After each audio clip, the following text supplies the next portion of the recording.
editors are here with us today. Michael Kaeding is Professor of Political Science and Germany Chair at the University Duisburg-Essen, and Paul Schmidt is Secretary General of the Austrian Society for European Politics. 40 short chapters in the book look at the passage to, the current state of play, and the prospects of the Eurosceptic parties and the Eurosceptic discourse in 40 European countries, including EU member states, candidates, and some others. We have authors of 2 chapters with us. Eleonora Poli, a senior researcher at the Istituto Affari Internazionali in Rome. Eleonora authored the chapter on Italy, and Paul Schmidt, in addition to his role as editor, authored the chapter on Austria. We are also very pleased to have with us Davide Ferrari. Davide is head of research at VoteWatch Europe. I think it needs no further introduction. We can expect trends and analysis of voting and voting results in relation to Euroscepticism in the EP from Davide, and further analysis on the implications of that on European policies. I should say that Mr. Othmar Karas, Vice President of the European Parliament, who kindly contributed a foreword to the book, also accepted the invitation to join this launch. Unfortunately, he's been detained chairing a plenary meeting of the EP this morning. I think we can excuse him for that. Finally, my name is Sabina Lange. I'm Senior Lecturer at the European Institute of Public Administration in Maastricht, and I will be moderating this event today. I will pass the floor to Michael in a minute to set the scene for the discussion. In this way, he will also present the questions the different chapters sought to answer and the conclusions to which the book derives regarding the variety of Euroscepticisms present on the continent and the impact they have on politics and policy. We will then proceed with Davide, Eleonora, and Paolo for their initial short opening interventions. I will follow up with a round of questions before opening the floor to you, the audience, for questions and comments. Now, how do you do that? You can come in 2 ways, either by writing your question in the chat or, preferably, requesting also in the chat to take the floor for both questions and comments. So this is an invitation to come in with the audio for both questions and comments. The request to the chat is only for the sake of timekeeping and sequence keeping. So I will be collecting a few questions at a time, addressing them to our speakers, but also keeping an eye on the clock. I kindly ask you to unmute yourself when you are speaking and to be muted at all other times. I should remind you that the event is being recorded.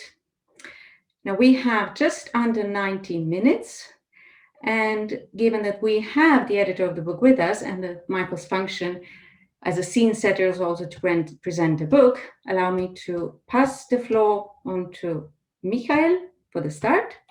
Now, Michael, this is the second book in the Views from the Capital series you jointly edited. After the view on the future of Europe, the turn to covering Euroscepticism seems on one side surprising, but on the other side quite logical. When you research into the views and future of Europe, I imagine you come across the Euroscepticism. So yes, definitely. The floor is yours. Yes, thank you very much. You're definitely right, Sabina, and thank you very much for your very warm words and welcome, and sharing the panel and giving us a chance to discuss this book, a very nice journey through the European landscape of 40 different shades of Euroscepticism, a very nice insight, very much worth a read for everyone who really wants to know what's going on in Europe, and not only in France and in Germany, to be very clear on this point from the very early beginning. Now, as you pointed rightly out, Sabina, Euroscepticism is quite, it is on the one hand now the second volume, the TEPSA volume, which we have been drafting. The first one was on the future of Europe more generally and the national debates around future of Europe in the capitals. Now we have moved on with Euroscepticism, and we are currently actually working on the third volume already on solidarity in times of COVID-19. So look out, there is a new volume coming, and the beauty of all these volumes is that they really give you insights, a zoom in to the national perspectives, so views from the capitals. And Euroscepticism was and is still a very relevant topic, because you have to think and remind everyone, once we were drafting, this was in the midst of the electoral campaign for the European elections 2019. And obviously now we have moved on, but Euroscepticism, as Davide will highlight also by zooming into the European Parliament and later on into the national capitals, is still a very important discussion. But probably one of the first points we discover, or we underline very much throughout all these 40 chapters, is that Euroscepticism is not something that we should mix up with criticizing the European Union. I think a critique and criticism vis-a-vis Europe shouldn't be translated automatically into Euroscepticism.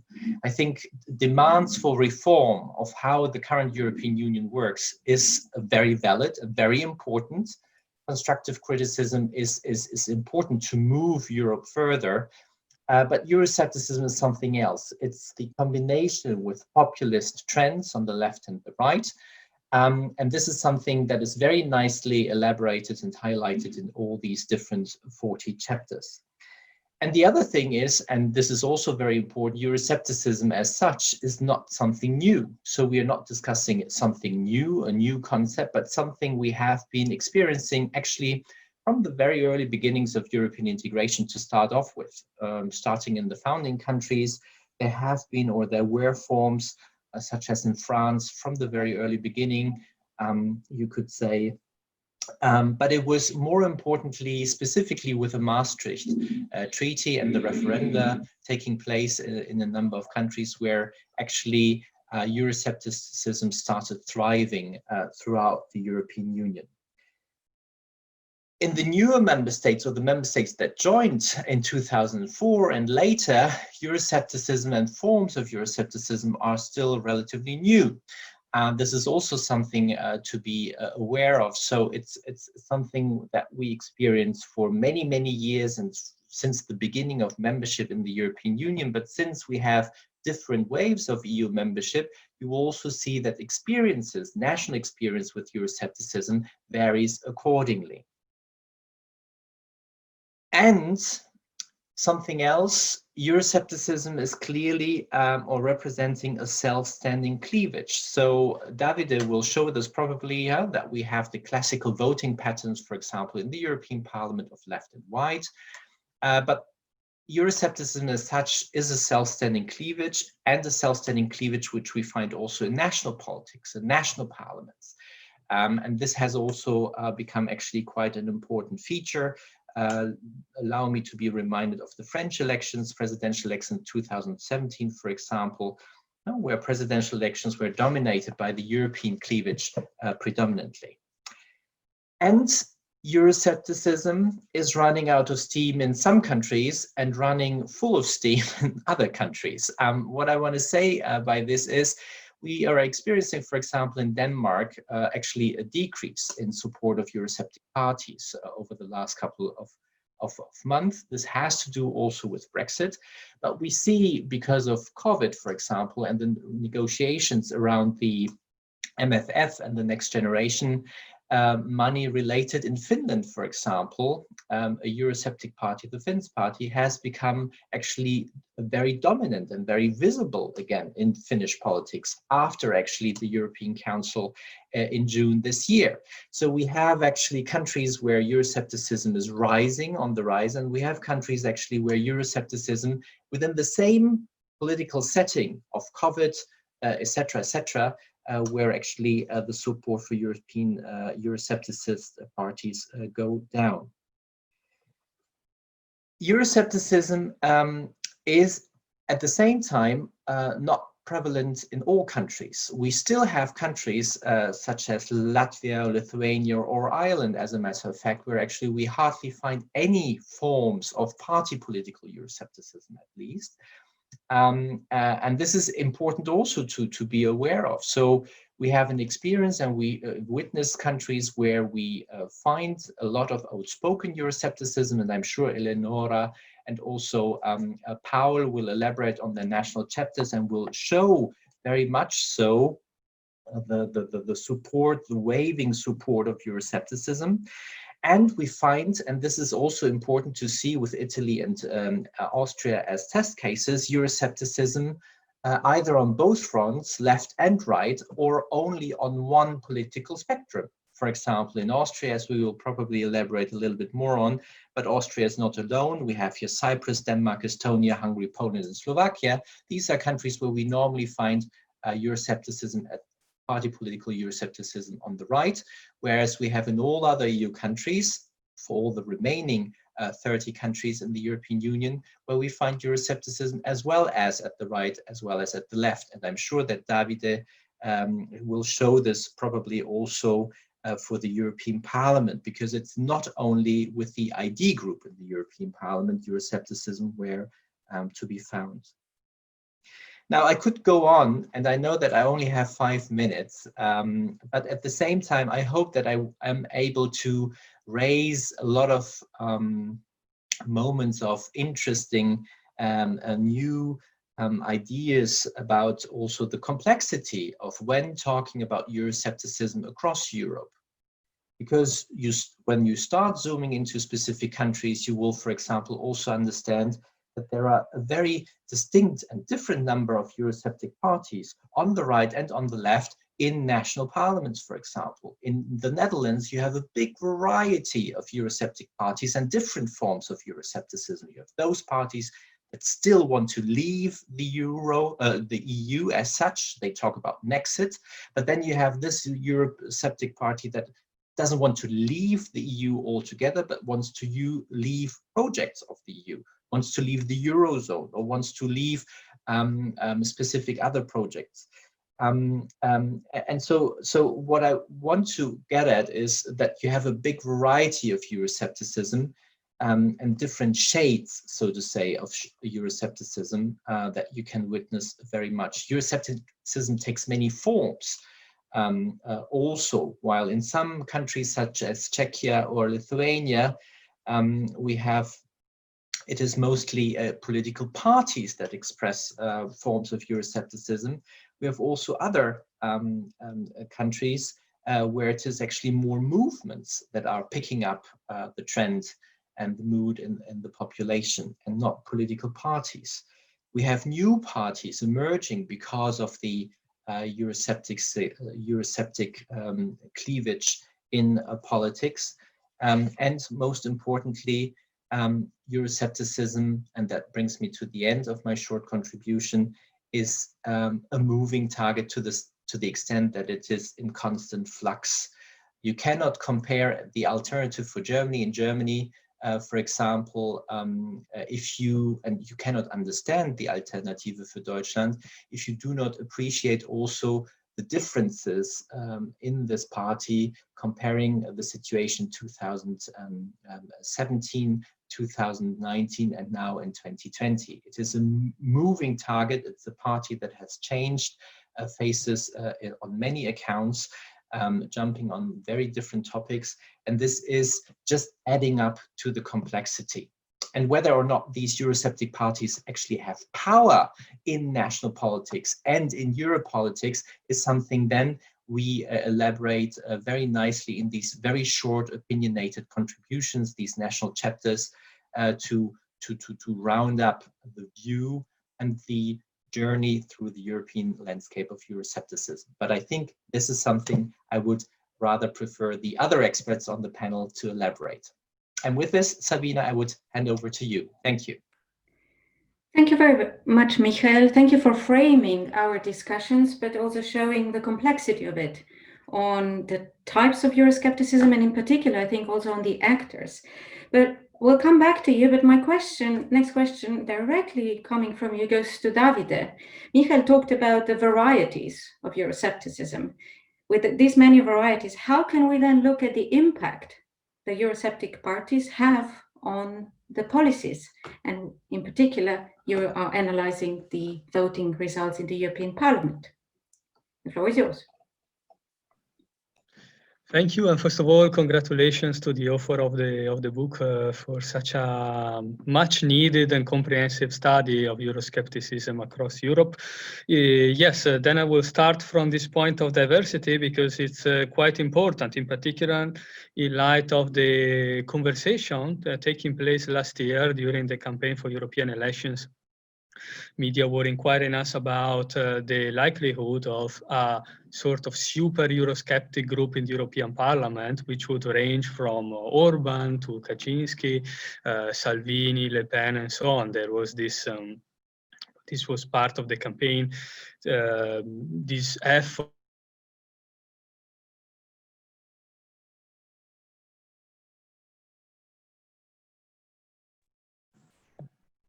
Hello. You're back. Okay, I don't know what happened. Like we're having slight problems with Zoom this morning. Please bear with us.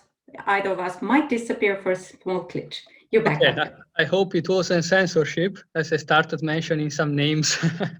No, of course, I'm kidding. But the fact that this group didn't materialize is already something quite telling. There have been conversation, discussion between, for instance, Lega and Law and Justice in Poland, but some policy differences were impossible to reconcile. This brings us to the current composition of the European Parliament, with Eurosceptic forces being spread across different political groups. Most of them are part of the Nationalist Identity and Democracy group, which is now much bigger than its predecessor. Some of them are in the unaffiliated member. There are a few of them within the far left in GUE/NGL, but also some other in the European Conservative and Reformist. So the problem, though, of the impact of Eurosceptics is not only about the fact that they are divided between different groups, but they are also divided within their groups. The Identity and Democracy group, for instance, is the least cohesive one in the European Parliament, and about the same level of cohesion of the predecessor, European of Nations and Freedom. And it's not rare to see in some cases the main three constituent member, the French Rassemblement National, Alternative for Germany, and Lega, voting in three different ways. One voting in favor, one voting against, and one abstaining.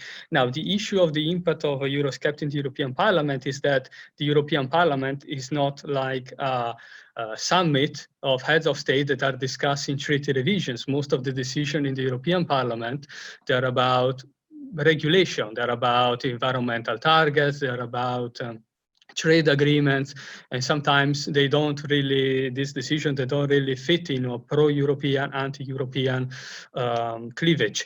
So the key issue is then, with regards to Eurosceptic parties, how to engage with the EU. If we look at UKIP and the Brexit Party, the decision, also from our observation of the voting behavior, the decision was quite clear to try as much as possible to avoid an engagement, abstaining and voting against even very consensual proposals in the European Parliament. But this approach that was adopted by a party whose mission was to fight against the EU and to lead the country out of the EU is not shared by other, necessarily shared by other parties within the European Parliament. And this lack of agreement on how to engage with the EU, what to do, you can advocate for a referendum on leaving the EU, but when it comes to vote on some EU legislation, what are you gonna do? Are you gonna support it if it's legislation such as progressive legislation? Several GUE/NGL parties, they would vote in favor even if they are very critical of the EU.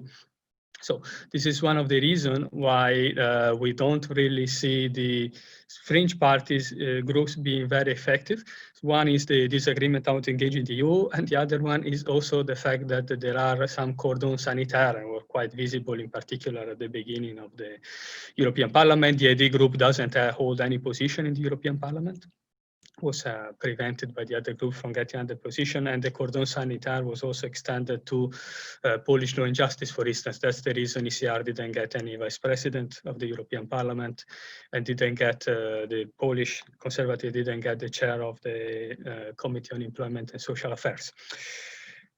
And also when it comes to their cooperation with other political groups, we can see, as also the Professor Kaeding said before, this is really being done on an ad hoc basis, but with these parties being in this group in a position of weakness. So we see GUI-NGL that cooperating a bit more with the rest of the left, also because there the Eurosceptic faction is minoritarian or is not, it doesn't cover the whole group.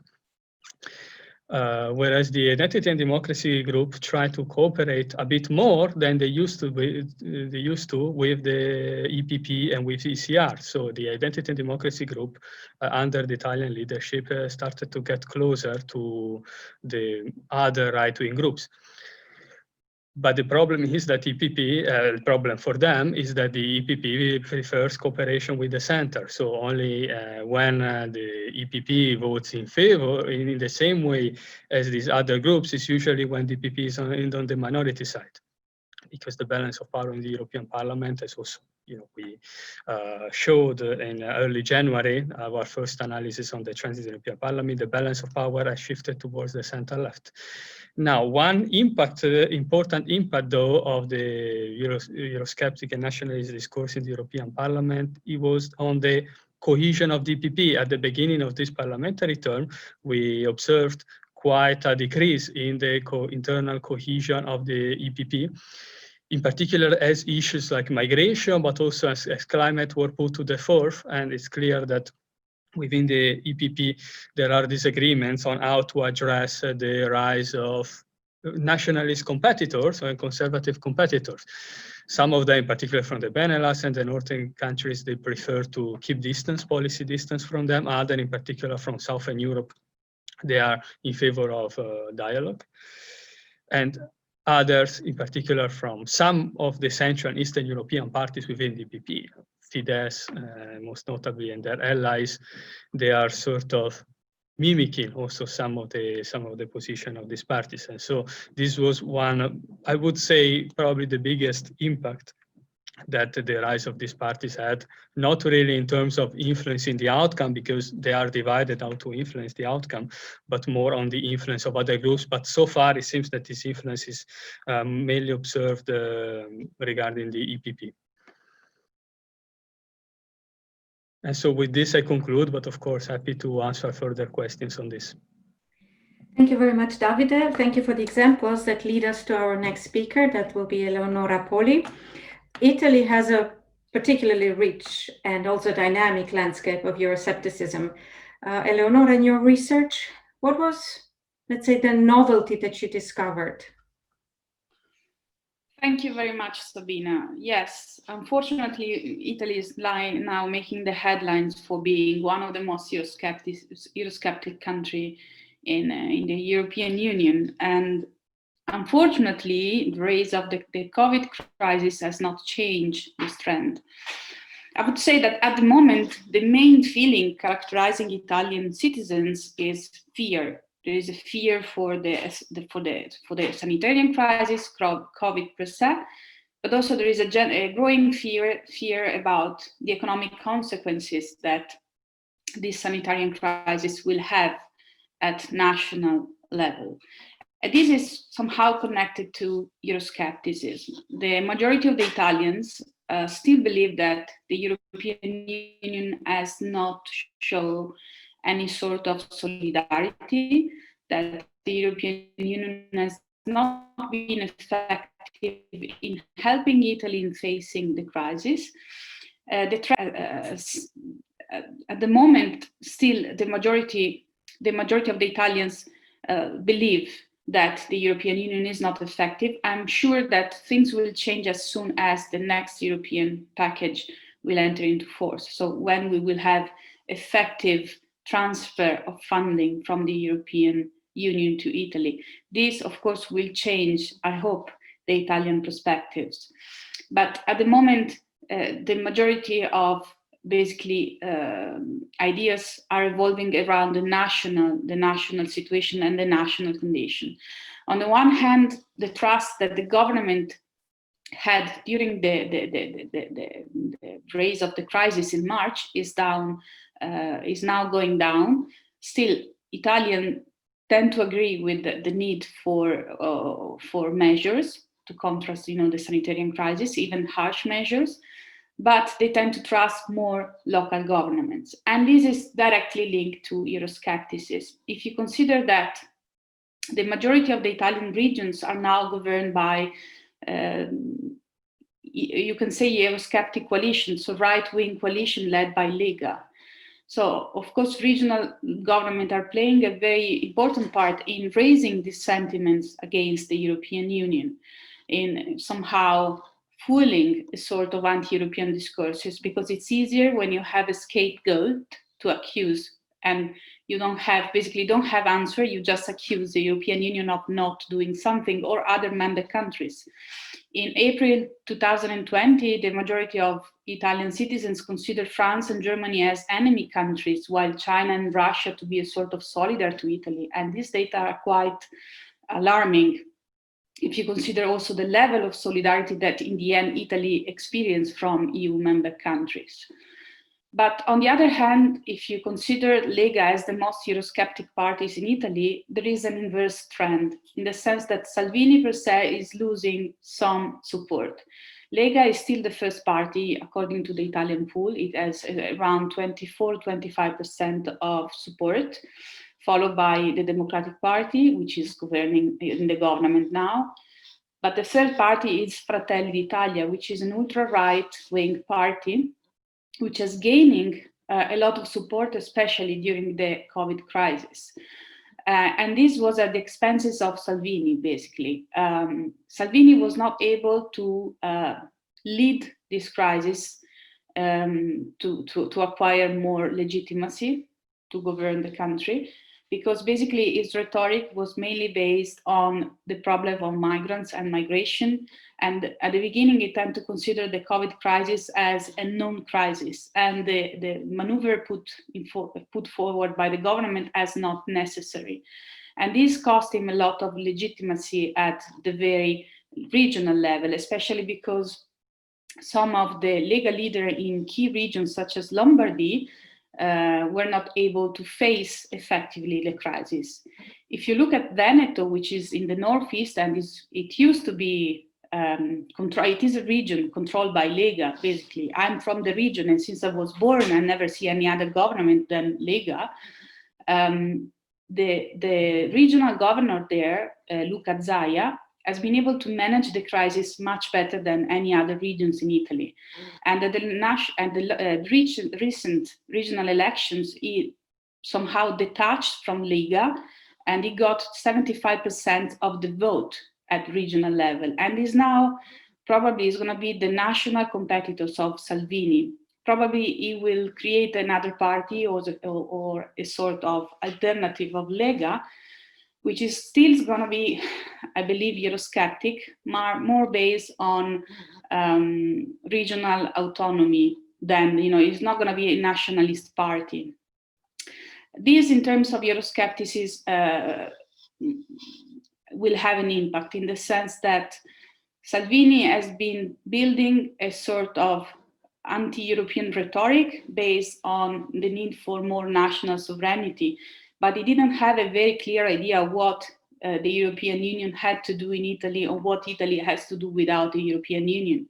At some point, it was for a national referendum on the Eurozone, a sort of Italexit, but then this rhetoric has changed. Now is not so anti-European, is saying is more for reforming the European Union. So if Lega is going to end out of the scene, maybe, we might have other form of more radical Euroscepticism in Italy, more linked to the radical right-wing parties such as Fratelli d'Italia or a new Zaia party, which again might not end up in a real referendum like Brexit referendum in Italy, because still the majority of the Italians do not want to exit from the European Union. They might want to have form of autonomy. They might want to exit from the Eurozone, but not from the European Union per se. But still, this is a very scary trend, I would say, especially because the fact that the main feeling in Italy is fear. Well, this is the perfect base for populist sovereignist parties to basically well perform basically in national politics, because you can build on fear a lot of nationalist campaign, and you can easily find in external actors such as the European Union or the migration crisis a perfect scapegoat to justify national failures. So I would say that the recent crisis has done nothing if not making the situation worse in terms of Euroscepticism.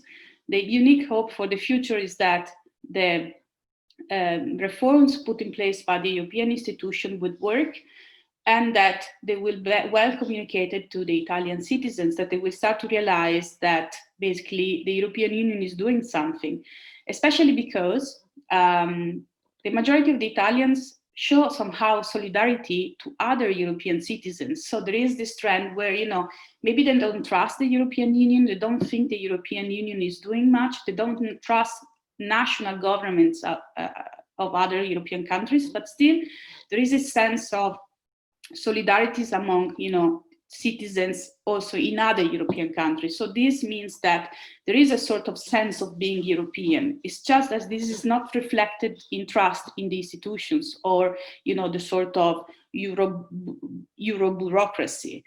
But this is a problem that we can find both at national level and European level, in the sense that trust in national institutions was high during the crisis, but is now going down again.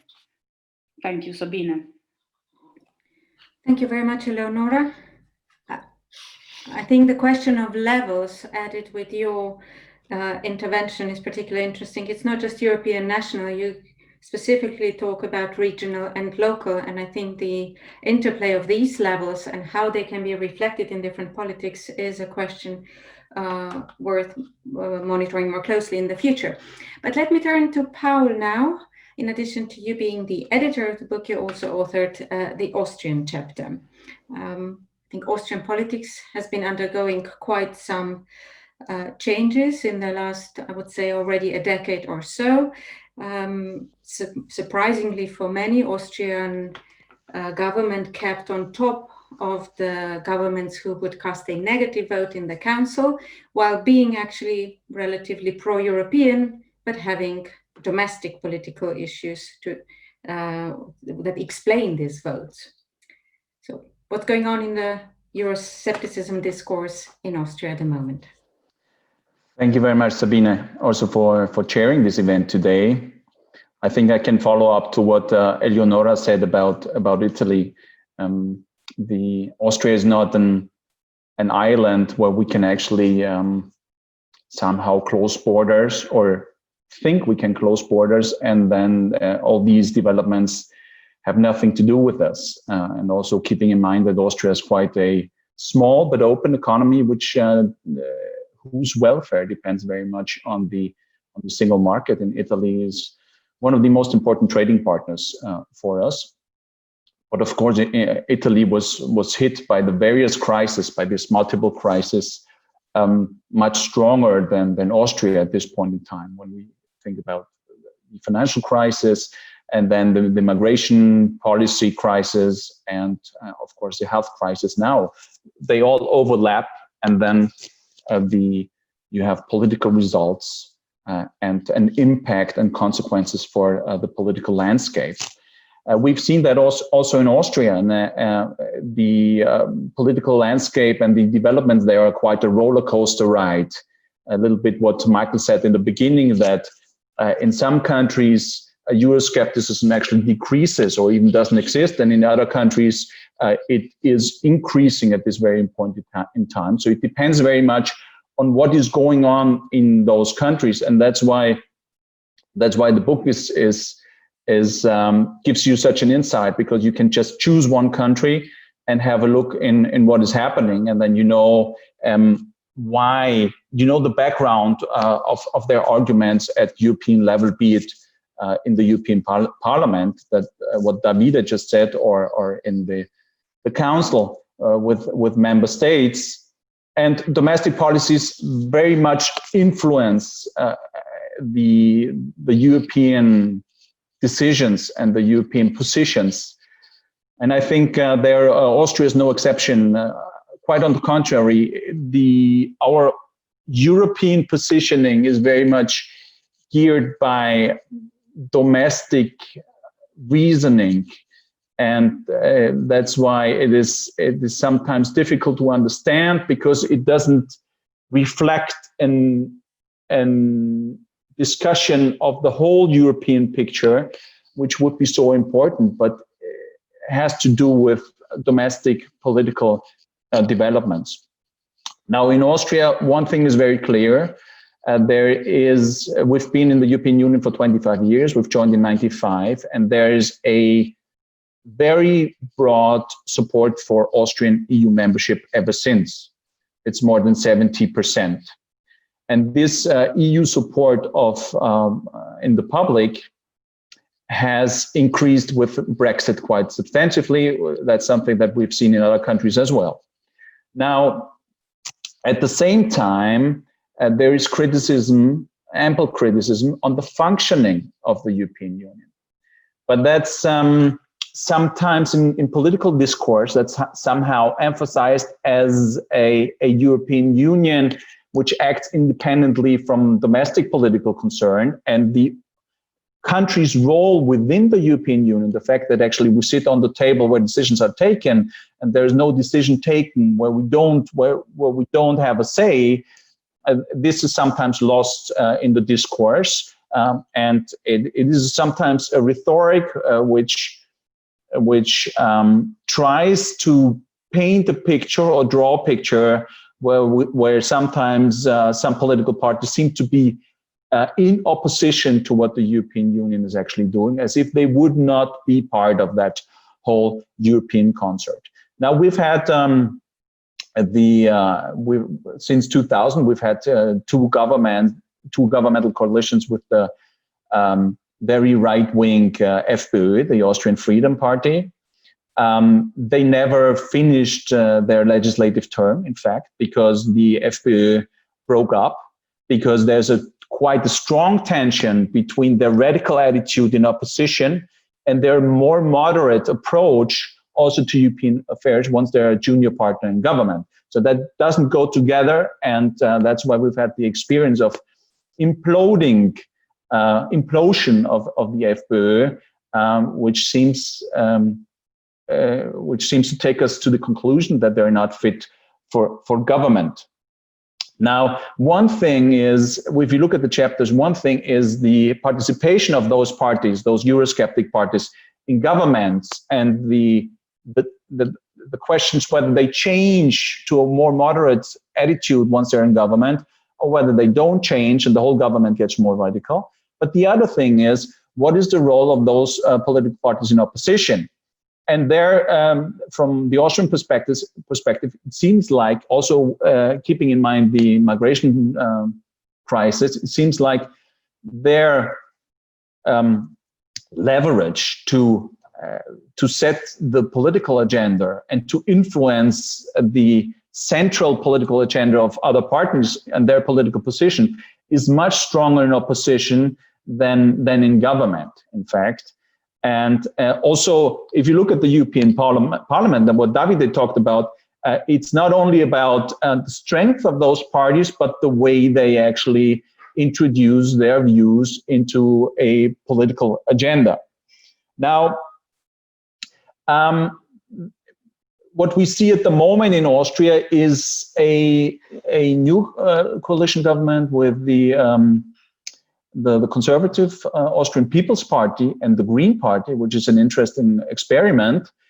And but the European affairs responsibilities and competences lie with the People's Party, and they have also already been with the People's Party in their coalition with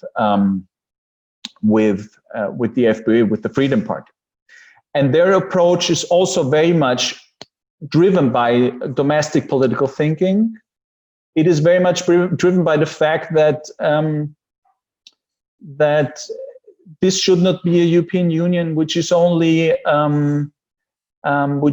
driven by the Franco-German tandem, but we have 27 member states at the moment, and all of them should have a say. So that's why the national approach to European affairs is so important at the moment. it is quite a defensive approach in many areas. It's quite an approach where we look very much, the government looks very much through national lenses and tries to make sure that the national interest is secured. But in the end, what counts is what are the European results. Even if the Austrian government doesn't participate in one or the other decision, it has the tradition of not rejecting a decision, even if it has a different opinion. So it somehow it goes with a democratic tradition that, of course, we accept the positions. But also on the MFF, for example, on the multi-annual budget, Austria had a very restrictive position. But keep in mind that for small net payers, it's not that easy on the one hand, because with the Brexit developments, net payers have to contribute more anyway, and then the whole burden of the recovery fund comes in. And again, that's the national perspective. If we look at the European whole picture, in particular for an export-oriented country like Austria, it is disproportionately important to have a European financial aid which helps. But the public opinion is ambivalent, I would say. There's a sort of ambivalence which is also played with in the political discourse, because Eleonora mentioned the role of local political actors, which is very important. I would add that local and national politicians are very important in communicating European affairs.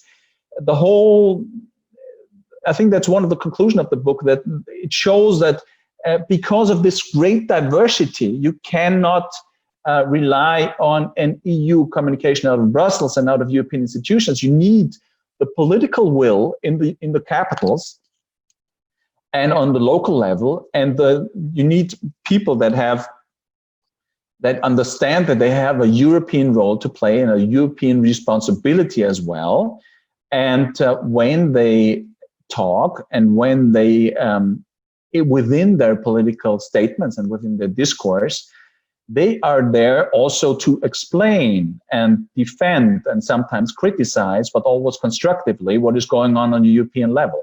It is not for them to say that it is us against them at the European level, because we are those at the European level. So don't construct artificial oppositions which do not exist. So that is a sort of plea also that comes out of the book to the European capitals, to discuss those different levels of communication, and to understand that we all sit together. We all in this boat together. And if we don't reach efficient and acceptable European solutions to cross-border problems, well, it is our problem as well, and it doesn't help us in any way. And a national power game doesn't solve any European challenges. Thank you very much, Paul. I have a follow-up question, first to you and then for everybody else, before we then turn to the audience for your questions. I think we have seen a discovery of different cleavages. And let me ask you a question with regard to one that I don't think we addressed so far. There was a lot of discussion on rejuvenation of Austrian politics a few years ago, I believe about 2 general elections ago, with a particularly young, I should say, chancellor. Is there a generational cleavage visible in the political discourse? Is this visible with regard to party politics or public opinion, as you just addressed it? Well, not a clear one, I would say, because if you look at public opinion poll, it's the younger generation that is very much pro-integration. But then if you look into it in detail, you see that it depends on their degree of education many times. But age does play a role. The younger generation, which is a smaller part of the electoral cake, is very much pro-integration. It's something that you also see in some of the other countries. On the other hand, a generational change in the sense that the political actors and in particular, the Austrian Chancellor is still very young. He already has quite a lot of experience because he joined government, I think, in 2007 already. But still, it's a different tradition in the sense that we don't have to go along necessarily with German political trends, but it's a sort of emancipational development, I would say. But it's also PR driven in the sense that friction with neighbors sometimes helps with domestic publicity, and in the end, you are elected on a national basis and not for European action. But will that always stay that way? I'm not sure. But you can also see that in the MFF discussions. But in the end, there was a compromise, and I think even if you have a generational change, also in Austria, there's a sort of tradition in Austrian politics that in the end, in particular in crisis situation, we stick together and we look for compromise. And there was an Austrian vice chancellor who used to say that it is the Austrian tradition that sometimes Austrians see a compromise before they know about the problem. So that those times may have passed. That's not the case anymore. But new generation has new perspectives, and they don't take anything for granted at European level. And the historical dimension is less important. Thank you very much, Paul. With my follow-up, I'm going around the circle the other direction.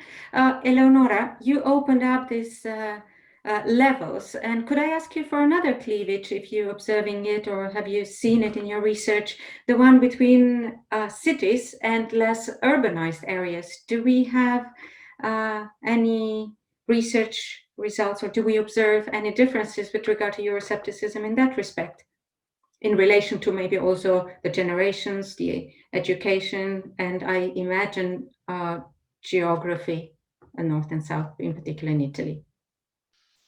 Yes, thank you for your question. I believe, well, in every country you can now divide society into two groups. The one who gain from, you can call it globalization, liberalism, or even being member of the European Union, so being part of such a sort of liberal and open world idea, and those who believe that this was not effective, didn't work for them.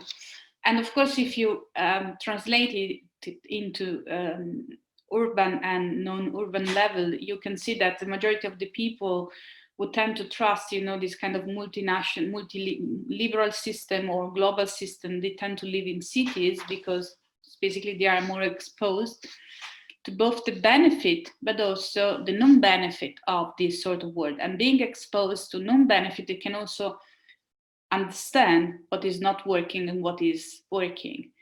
In the case of less urbanized areas where, the impact, also the negative consequences of liberalism or globalization are less present, still the population there, or citizens, tend to be more scared because they don't know.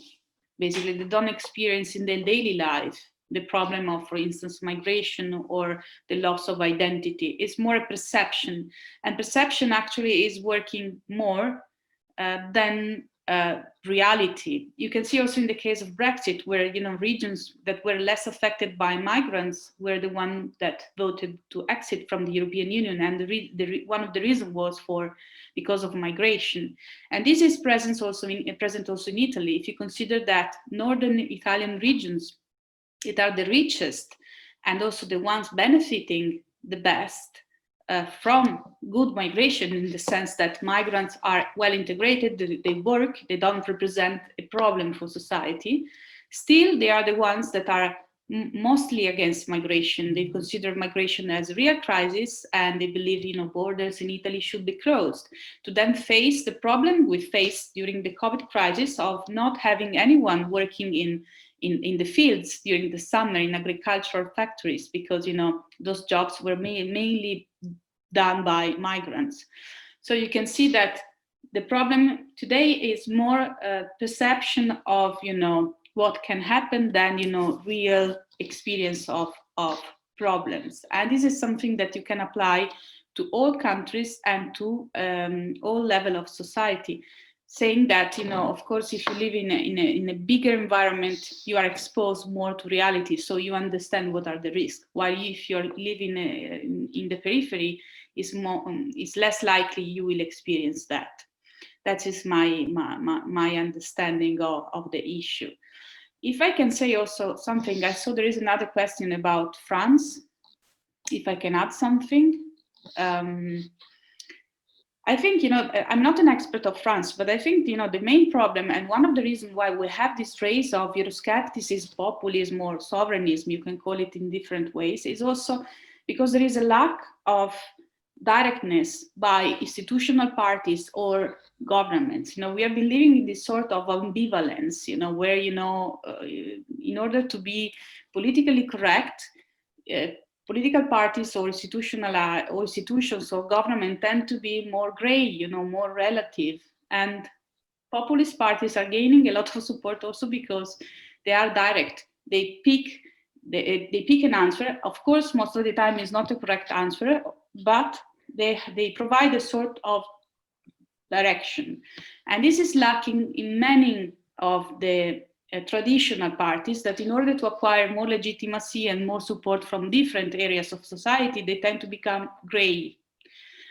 And this is, I think, this should be realized by institutional parties. I'm not saying that everyone should, take the road of populism and Euroscepticism and become, and use the word, but, they should provide clear answer to a problem that is perceived by society. They should not just ignore it, but, provide answer or effective answer of what they think is an effective answer, and also put at risk the large legitimacy they used to have in this sense, because of course when you adopt something, you will be criticized by many others, of course. Thank you. Thank you very much, Eleonora. This reminded me of a quote on the last page of the book by Martin Selmayr. He says also that the book shows that Euroscepticism is best addressed by understanding well the often valid concerns that are at the origins of Eurosceptic forces. And with this, let me turn to Davide and move from our cleavages to events. Michael started early on, and several of you also referred to several events that changed something with regard to the Eurosceptic discourse, for example, in Denmark or in the Netherlands.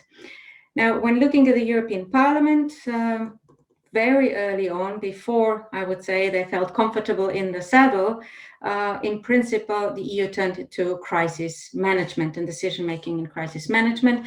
And if you look at the votes for the last half a year, I imagine from the analytical perspective, one is rather disappointed. But we are going to move now, I imagine, rather fast to voting and to work on the Commission's priorities. What can we expect now, also after this new crisis from the European Parliament's voting behavior and different parties' voting behavior?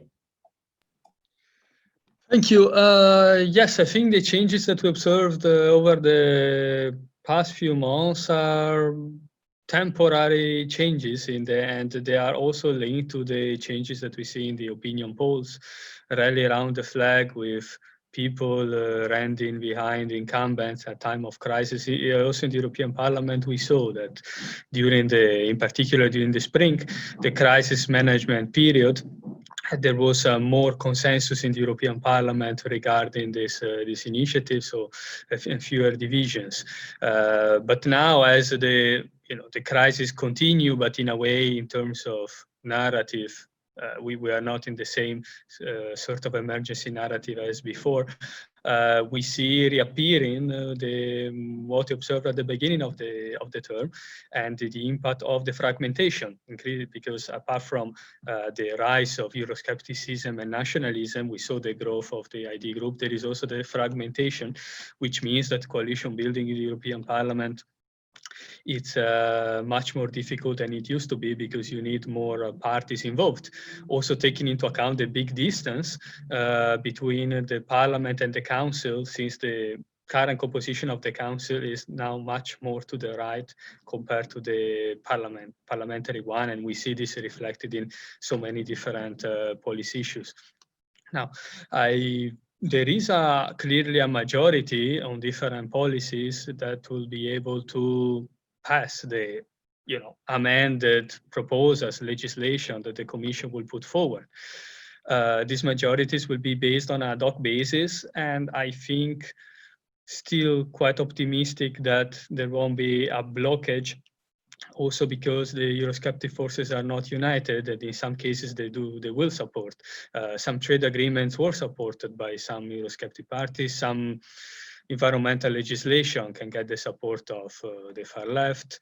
So by sort of some of the Eurosceptic forces, they support a big EU budget, especially those from Central and Eastern Europe. So by sort of cherry picking the core coalition that will support the legislative agenda of the Commission will be the same, but they will be able to somehow rely on these parties. But it's clear that when there are divisions within the supporting coalition, then some of these parties might make the difference. Indeed, we saw what happened at the beginning of the term. It was not legislation, but it was a very important motion for resolution on search and rescue in the Mediterranean, and this resolution was rejected. It wasn't passed by 2 votes.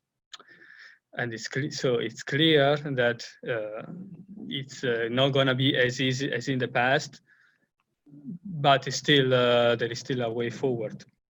And again, also to also recall what also Paul pointed out, also the influence on the narrative of these forces. So they are not only influential because they vote, but also the influence on the other parties, their priorities and their behavior.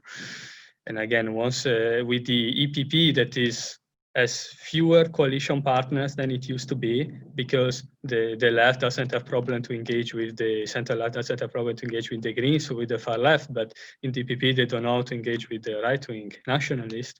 So they have fewer coalition options. They tend to be divided, internally divided on this. If these forces continue to grow, the tension in the EPP will grow consequentially, and this will be a problem, especially since the EPP is still quite influential in the council as well, and also in the parliament, still needed to form majorities.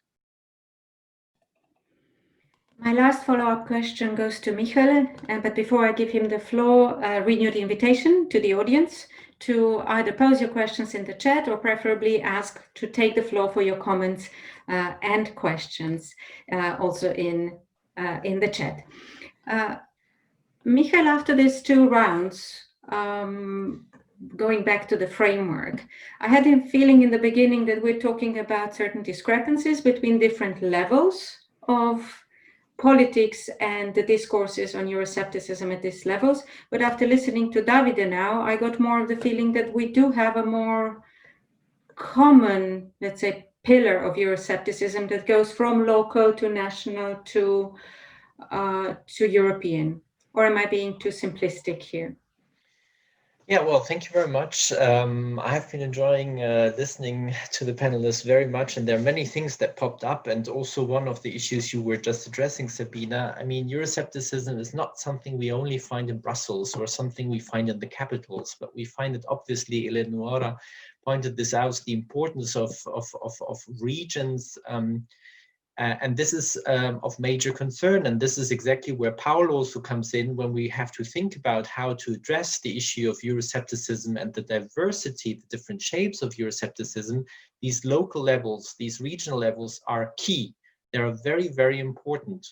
We don't need any PR offices in Brussels, but we need actually on the ground, in the respective communities and regions and at the local level, the actors who know what the European Union is all about, because in the end, they are also responsible in implementing all these policies. I mean, convincing the people, the citizens, about the need for Europe, because here also the narratives change with every member state. I mean, this is the first volume of our TEPSA series on the future of Europe. We see that there are very particular, very different, 40 different shades of interest for why to be in the European Union. I mean, it's for France and Germany, it's right, it's about the by reconciliation between two countries, but Cyprus has very different interests, as well as Poland or Finland, as a matter of fact.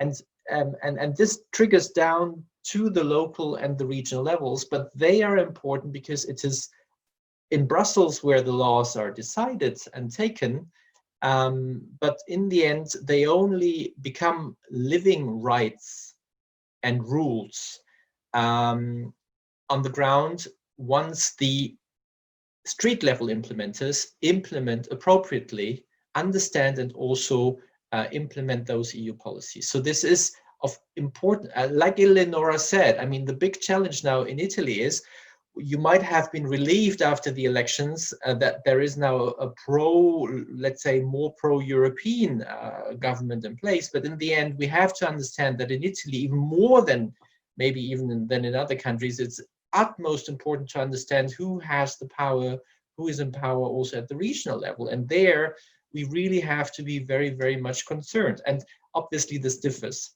with the countries. If you allow me one further comment, maybe, Sabina, on the power issue. How do Eurosceptic parties translate their number of seats in real powers? We see, the book shows that this also takes very different shapes, right?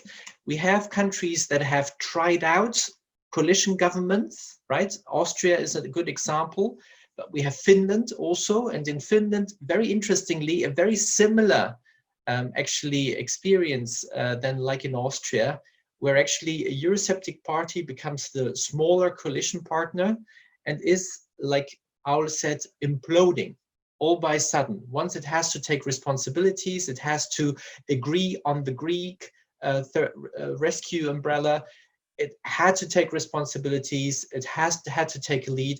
And so a new party actually was created. Something like Eleonora also pointed out, that it's a moving target. We have Lega, but now it's Fratelli d'Italia, and there is even something else emerging and popping up. And this is exactly what we also figure in other countries. It doesn't always have to be this party political kind of formation of Euroscepticism, but we see also social movements appearing more and more, like in the Czech Republic or in other countries. We see also very successful cooperation of Eurosceptic parties in government, such as in Bulgaria. Yeah, they do not always have to implode, but well, they actually do stay in power. But also in opposition, we have examples of importance, like was pointed out also by Davide. The idea in the European Parliament is less cohesive than the big party group. Okay, point taken. They have always been less cohesive. But things have changed nevertheless, because there are some we have to zoom in one further step in national delegations. How is the EPP, how is the ED composed? And if we agree that Fidesz belongs also to the Eurosceptic fraction in the European Parliament, despite the fact of being a member of the EPP, then we also have to be aware of the fact that after the 2019 elections, Fidesz national delegation has grown in importance in the EPP. And so the issue of cohesion and less cohesive voting behavior of the EPP is also because of the outspokenly powerful win of the European elections of Fidesz in the European elections 2019.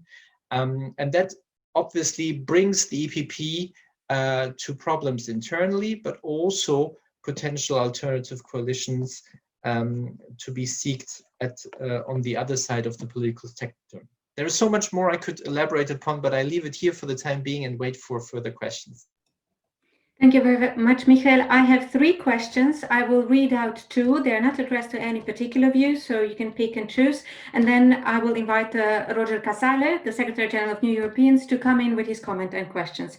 So allow me first to read to you the questions from Anna Kolviki. Her question relates to the effect of EU policies, namely the greener Europe and environmental policies in general, on the Euroscepticism. Do you see this changing, maybe with newer, younger generation? So this push on let's say, green money. More concretely, Anna asks if EU money can buy EU love. That's an old dilemma, I think. The second question is related more to, I would say, global politics. Roy Yu is asking about Russia and China. As they are maintaining close relationships with many Eurosceptic parties, how do the panelists see these relationships and their interaction with regard to Euroscepticism? Do they further enhance it? In particular, if you could comment on, I would imagine Italy, but also if you can comment on Hungary, Czech Republic, or Greece in this respect. This would be the 4 countries which I think have flirted more than the others in connection with Russia and China. So do you think these relations at the party level matter or matter less? These would be the 2 questions in the chat. And now I turn on to Roger for your comments.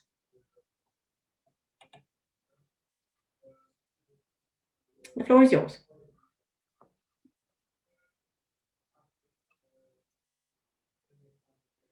Roger, we do see you on mute, but we can't hear. Me now, Sabina. Now we hear you. Yes, thank you. So thank you, Sabina. Thank you very much, and thank you to the panelists for a very, very stimulating conversation from which I've learnt a great deal already. Yes, Sabina, that's right. I do have 2 questions. I'll keep them very short, and I think they are connected in a way.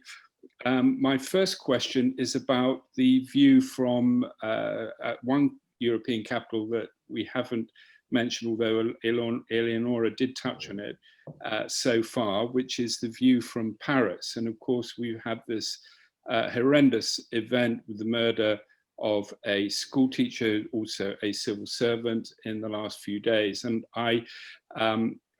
which has shocked the world. And I wonder what the panelists think about the impact of that event on French politics, and in particular, the fortunes of the flagging fortunes, actually, of Marine Le Pen's party, and how you think she might try to exploit that. Will it make her more Eurosceptic, or do you think she might simply just turn on the anti-migrant rhetoric while perhaps turning down some of the Euroscepticism for some of the reasons we've been talking about so far? And the second question, so the first one is the political impact of the murder of the French school teacher. The second question, and it is related, I think, is about the role of civil society. Let's remember last year at the European elections, the participation went up from 40% to 50%. And this is really very significant and important, and we need to keep reminding people about that success. And part of the success was driven by an unprecedented mobilization of civil society, including organizations such as mine, New Europeans, which works across Europe, including in the capitals that have been mentioned here, but also Michael will know about a very good organization in Germany called Pulse of Europe, and others. And so my question is, what do the panel think about the importance of the role of civil society organizations in mobilizing support for the European project, countering populism, putting forward another narrative, particularly at the local and the regional level, and particularly actually on this issue of migration and what it is to be a European in the 21st century. Let's remember there isn't really a crisis of migration. There's a crisis of solidarity, and we need to respond remembering the values on which the European Union is built. And perhaps civil society organizations are in a good position to mobilize support around those values and a much more open European identity. And that perhaps relates also to the first question that I was talking about in terms of how to counter Marine Le Pen, who is obviously poised to exploit this terrible event that we've witnessed the last few days. Thank you very much. Thank you very much, Roger. We have 3, I would say, rather complex questions. I may say 4 complex questions. One referring to the effect of greening policies. The other one, Russian and Chinese political parties or Russia and China, keeping links with political parties, in particular EU member states, and the last two questions elaborated by Roger. I will proceed in the original order with panelists choosing and picking the answers. And as for the audience, I think looking at the clock, we might have time for a short question if you still have one before then we conclude. Michael. Yes, thank you very much. Yes, the importance of civil society, well, it is key, that's for sure. I mean, no doubt about this. Having said that, though, allow me also to make a very important point, because you presented the European election voter turnout 2019 as a big success. Well, that's a very European global perspective on things, because let's be very frank, yes, European-wide, the turnout rate went up considerably, and this is a big success. But please do keep in mind that in 8 EU member states, the turnout rate went down, not up, and didn't even stabilize. We still have 8 countries, and that's a considerable number in the European Union, where 28 were authorized to vote. And this is exactly what we at TEPSA and we in these books try to get at. I know we are not able to reduce complexity, but this is not the purpose of the book. There is a lot of complexity, and this is exactly where also civil society has to come in. Your job for those European actors bringing together the national kind of partners of your organization is a very complex one, because you will have to understand what's going on in your member institutes. Because Eleonora, she keeps on referring to, when she talks about Euroscepticism, mainly to migration, for example. If you talk to your Finnish colleague, Juha, for example, von FIA, he would keep on referring to budgetary and financial issues. He will not mention so much migration. So for civil society and coordinating activities European-wide, this is the biggest challenge, that you actually will have and need campaigns, if there is something you can organize from the European Union, that will really tailor-made and specifically go down and address the issues on the ground. And I think this is exactly what this whole panel and this whole exercise of these books and volumes are all about. It's about understanding the issues, and the same holds also for the impact of Russia and China. Let's see what Eleonora will tell you, but I'm sure that's what Italy will keep in the back of their minds. Solidarity mechanism, asking for help across Europe, and no one is answering, except for Chinese and Russians making a big PR campaign out of it, but we shut down our borders. That's the European answer. I mean, that's at least the perception in a big majority of citizens, and not only in Italy. We have that also when you look at the Balkans. Also non-EU member states, but those who might want to join, we have seen with COVID-19, specifically, maybe much so, well, in terms of money, there was a lot of solidarity from the EU, and there will be. Let's be very clear. It's 3.3 billion euros. That's a lot of money, yeah, if you put everything together. But in terms of contributions, in terms of support, for equipment, health equipment, all of this, we have seen that actually solidarity was more lived around the countries, in the neighborhood, in the nearest neighborhoods. There was much less happening across now different countries that are further away in this regard. So this is maybe also something just to be kept in mind. Russia and China, yes, obviously they are very present, and they are inside the European Union with regard to financing Eurosceptic parties. We are aware of this, and trolls, etc. for upcoming elections, and also during the European elections, there were a lot of investigations around this. But in the end, this is a message for us inside the European Union, that we have to care for each other, that we have to support each other, and have to be there the moment someone is asking for help. Thank you.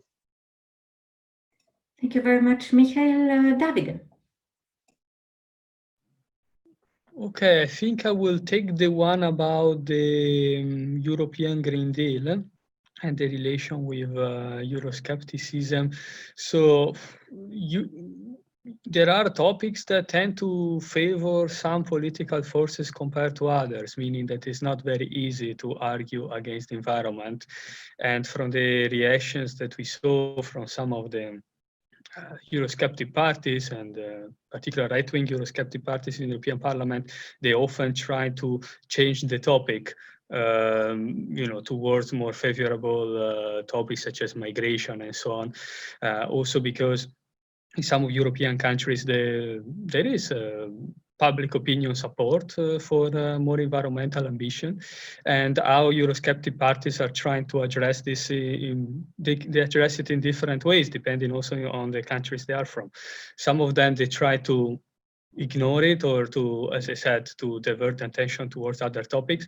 There is this sort of libertarian critique of Europe is trying to, is telling us what to consume and what to do, which is usually more often deployed in Northwestern Europe and Nordic Europe. But the problem is that the public opinion for them, the public opinion on these countries is quite favorable towards the environmental agenda. So they will be able just to speak to their electorate, but not really to reach out, whereas other topics like migration help them to reach out.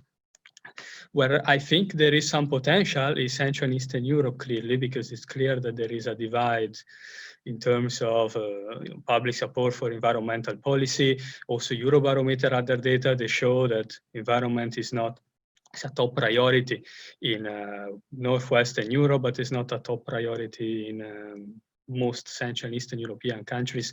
And in particular, there is some potential where, in fact, the European agenda will come with a cost. Coal mining and so on, for sure, there is a potential for parties to capitalize on that because of the economic consequences, and that's what the Just Transition Fund will have to address. That's the reason we have this also to, of course, make sure there is political support, but not only by the parties in government, but also by the public. They will still be able to refer to it in a way to promote a sort of clash between different parts of Europe, and to say, Western Europe, you see, they focus on priorities, they focus on gender, on environment, on, they don't focus on the concrete problems. They would be able, in particular in that region, to use this.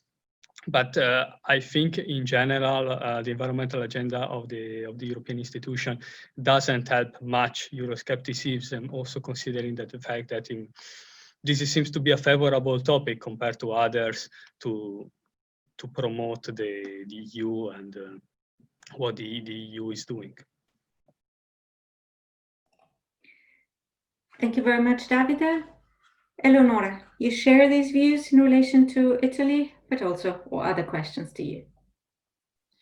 Yes, let me start from the Green movement. I think in Italy, but also in other European countries, there is a great chance that the Green movement, or even, and this is linked also to civil society movement, might somehow contrast basically the rise of Euroscepticism or anti-globalism, simply because these movements are quite locally based. So, they have a sort of local approach in the sense that they fight for global issues such as, climate change, but they do it in a very local level. And in this sense, they are perceived as authentic movement. And at the moment, authenticity is very much valued in political terms, in the sense that citizens tend to support not leaders that say the truth, look at Trump, but they support leaders that are authentic, that appear as authentic.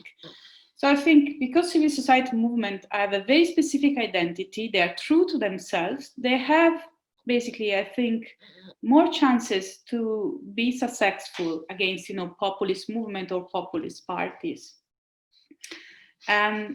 As far as Russia and China is concerned, I have not much to say, unfortunately. Yes, in the case of COVID, basically, those two countries were the one doing the most, communicating better, basically, what they were doing, even though they were not so effective, even though the European Union was donating much more money, they put in place a sort of communication agenda or propaganda. And actually, they were also helpful, and they were also faster than the European Union.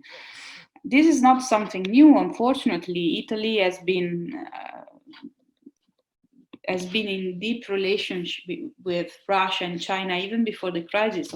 Unfortunately, the crisis had made this relation even deeper, with now citizens believing that Chinese and Russians have been solidar to Italy. But the good news is that they realize, the majority of citizens, according to the polls, realize that this is a political move, in the sense that those two countries were helping Italy because of political interest. So there's not naivete in this sense, but still,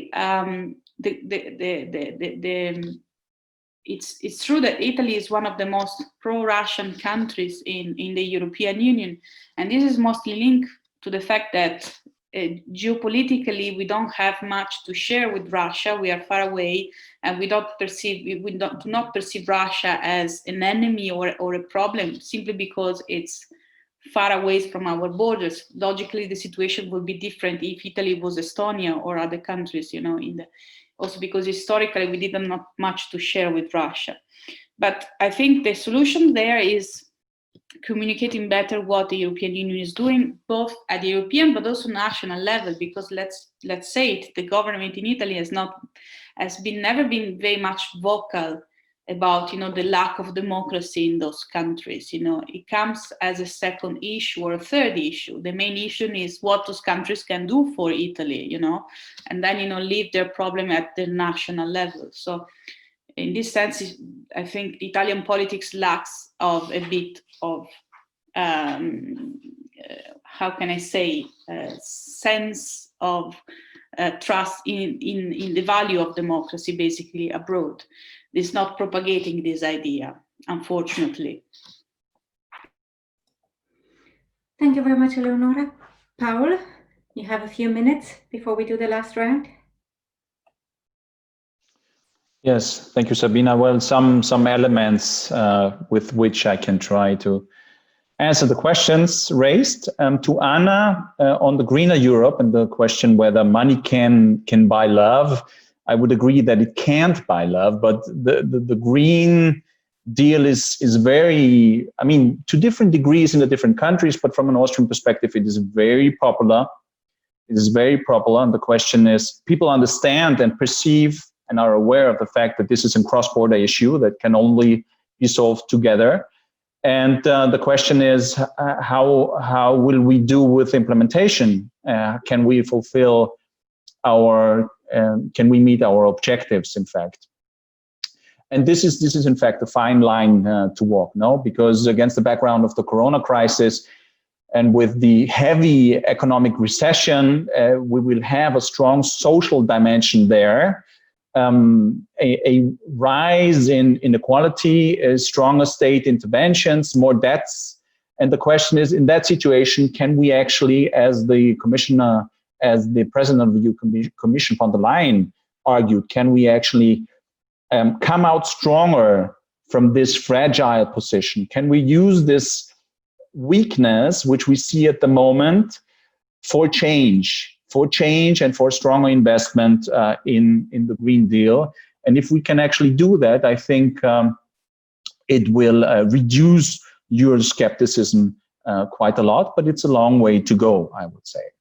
Then second question on Russia-China relations to Eurosceptic parties and their influence. From an Austrian perspective, yes, they did have a lot of influence in particular Russia and the party of President Putin with the right-wing FPÖ, the Freedom Party.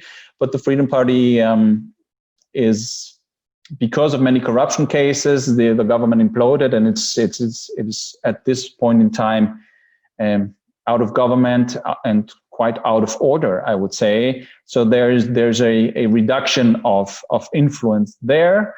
And from a European perspective, if we look, but that's something that Michael also said, that the book improves our understanding of the preferences and the problems and the worries that different national public spheres have. Finland sees Russia from a totally different perspective than Poland, or than the UK, which is still forms part of the book, of course, and or Italy. So there's a total different approach Is it security? Is it strategic investments? What about the Balkans? What about geopolitics? What about US elections? And what about the emancipation of the European Union in the area of global politics? And I think the EU is now more critical towards Chinese investment and Chinese influence within the European Union. And after the Navalny issue and everything happening in Belarus, there is, I think this link is weakening. This link is weakening at the moment. But that's my personal opinion. And then to Roger, you had two questions. The first one on the impact of the horrible murder of the school teacher in France. Well, I think there will be a strong anti-migration move, an anti-integration move by Ms. Le Pen. A general Eurosceptic strategy, I have my doubts because this is a very, very particular issue.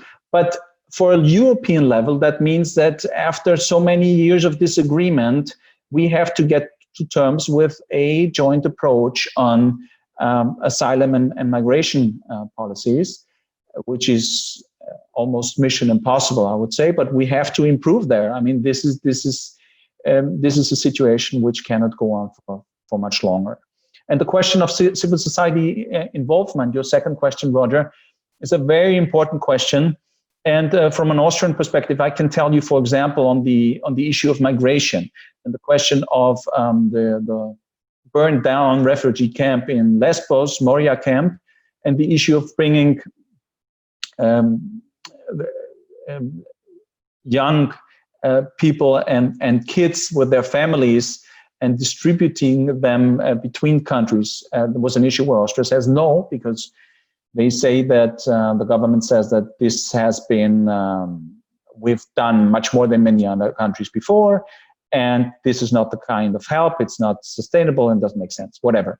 But my point here is that civil society in Austria plays a strong role here. From Caritas to other organizations, new organizations with just people getting together from the cultural side, pushing the government into a discourse and into having to argue and explain their reasoning and questioning their definitions of what is a pull factor and what is actually help on the spot and how much Austria is helping and whether the help actually reaches the Greek islands or it doesn't reach the Greek islands, and what is happening with resettlement, etc.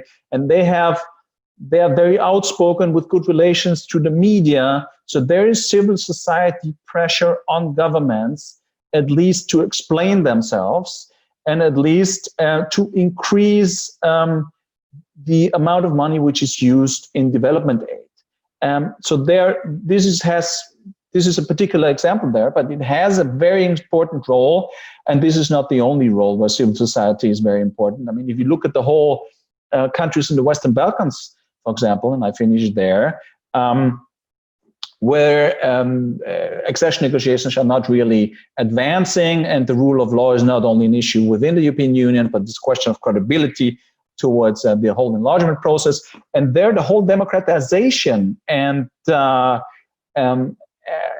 politicization process has to be bottom up, because the political elite, many of the political elite are not really interested, and that's why also there we have to boost civil society, and I think that's a very important point and a very important takeaway also from the book. Thank you very much, Paul, and with this you do touch on my final words. We are to finish at 12:30. I think we have covered quite some ground, and thank you very much for your comments and questions in the chat. I think we also opened new questions that we did not address. An hour and a half, nevertheless, is a short time for such a broad topic. I have questions left with regard to for example, Euroscepticism inevitably anti-systemic? Is can you be a liberal at the same time and Eurosceptic? Are there other dilemmas? Well, luckily, it can all be found in the book. You've just taken away my closing. I'm sorry. I'm muting myself. Luckily, we have a book, and let me finish also by congratulating the editors and the authors on putting together all these issues in this 40 wonderful, sharp, opinionated chapters. And as I already said, this is the second group, and as Michael announced, the third one is coming on issues that I think came up in all of your discussions, namely on solidarity, which I'm sure is also going to touch on what does that mean for Euroscepticism and not just for the European project as such. Let me close with this. Thank you very much to all the panelists. Thank you for the audience.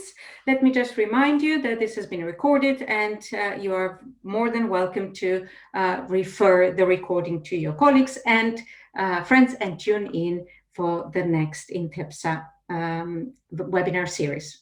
Thank you very much. Stay safe. Stay safe. Bye. Goodbye. Thank you.